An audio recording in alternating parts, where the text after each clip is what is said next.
people come in, they can't believe what a luxurious space it is. It's an amazing space. Every day I give gratitude for how blessed we are. Looking out at that, you can't help but be inspired to create something nice.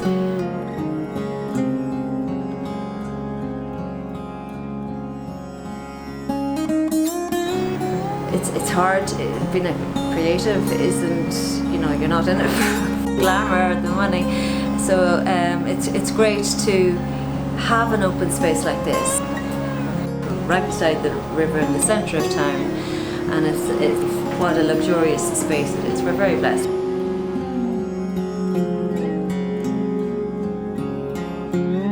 Not many people would know that this is just 5 women that are locally based, women trying to sell our craft.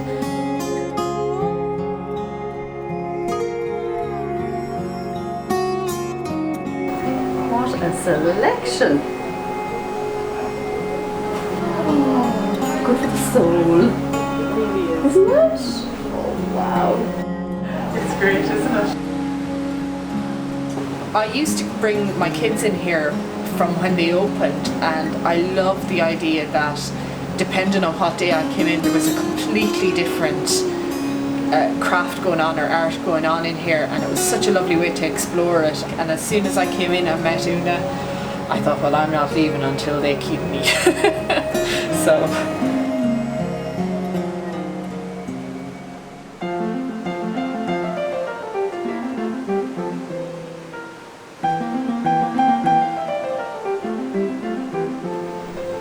I just love all the colour. It just draws you in when you see all this, and it's just brilliant.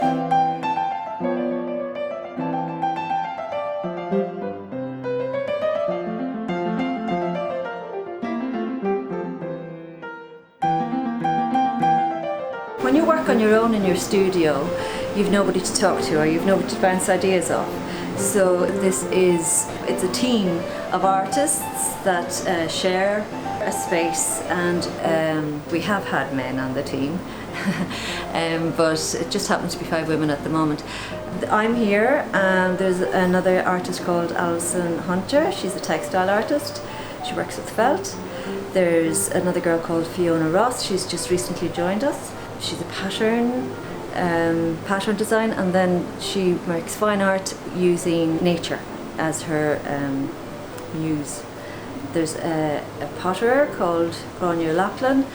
She has the company Briogue Pottery, so she has fabulous Sligo made pottery. A lot of her work would have dragonflies, so that seems to be her inspiration. And then there's another girl, Charlene Woods, and she has a company called Canvas Woods. She makes bags and purses and aprons and lots of other lovely, yummy textile art that you wear. It's definitely the most asked about bag I have. It's a picnic bag or a baby changing bag, and it's a really complex design. There's lots of layers in it. These pockets are thermal, so they'll keep, picnic food or baby's bottles warm, but the design of it is just really gorgeous. The yellow background and the grey foxes. Swedish canvas design. It's very Scandinavian design anyway. I don't like fast fashion. I don't like buying something and knowing it's only made to last until the trend runs out. The bags I make are made to last a long time. That's the idea behind them, and I'm very picky about what materials I do use. And it's something, again, that I'm learning all the time. Maybe that's why we've been drawn to each other. Maybe that's why we click with each other. Maybe that's why we get each other, as they say. Because behind each and every one of us, we have the same ethos, I suppose. We have the same understanding of what the universe is about. Maybe that's not something that was decided on whenever, but it just so happens, it's like the universe is always working in your favour if you just let it. If you just allow it to happen, the right people will come onto your path.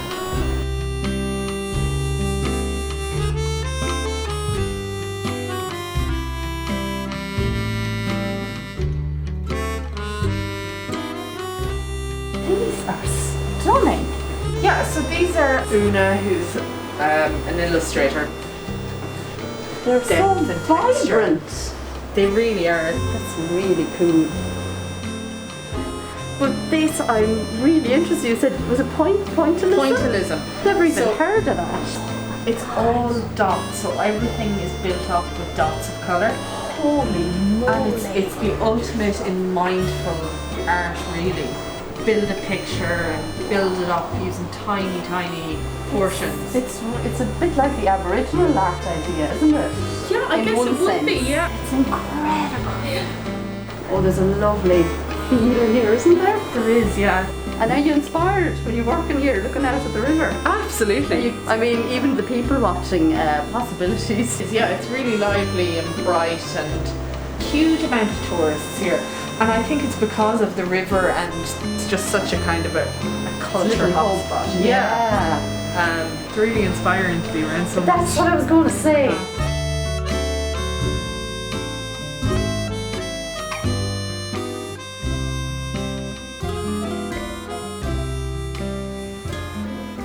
Whenever I started in here, I started on my own. It was meant to be just a pop-up for a month because I was exhibiting next door. And so Reed next door offered me the space in here just to show off what I do. It was just kind of an idea between us that I would come in here on a desk in front of the window and people could come in and talk to me. And it was such a success that she offered for me to stay here longer term. We've always had an interest in the arts in Ulster. We have live music and we've always had hangings by local artists and poetry readings, so it was just a natural extension of what Ulster is. So this is a win-win situation. Back then it was called Open Art Studio. The open was so that people felt that they could come through the door and talk to us about our work. That was the only reason that it was called Open Art. So it evolved. It just, more people, lots of Sligo artists came and new ones arrived. Some people left, people took their places. So we've had a number of Sligo artists in and out the door. Some have returned, and try to think, it's just 3 years later, 3.5 years later. It's actually July 2018 that we opened our doors, and 2021 we're still here. I originally am a graphic designer. That's what I studied in college.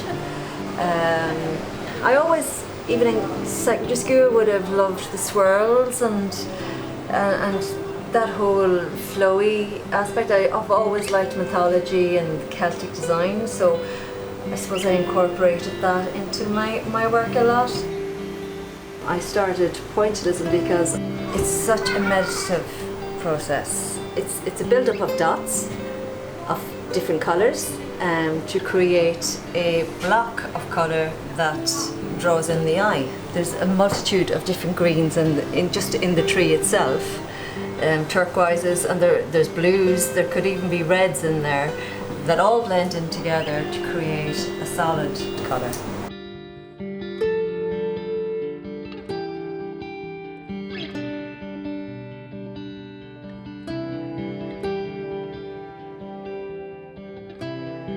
I had been a stay-at-home mum for 20-something years, so about 2016 I was on a holiday and I started creating this figure called Mindful Nona.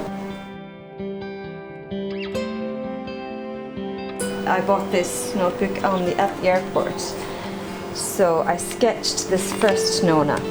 14th of the 3rd, 2016. I don't know if she came to me or I found her. We found each other. So I drew her in my books and in my studio at home for 2 years. This is the first one that I ever showed to the world. This is the one that I first, and she is my style. My dad, who's an artist, always used to say to me, it's a pity he couldn't do a bit of colour, because he's a fine artist with oils and he would be a scenery artist. And yeah, he'd say, yeah, it's really good, but if you could only do it in colour. So I took him by his word and I haven't looked back since.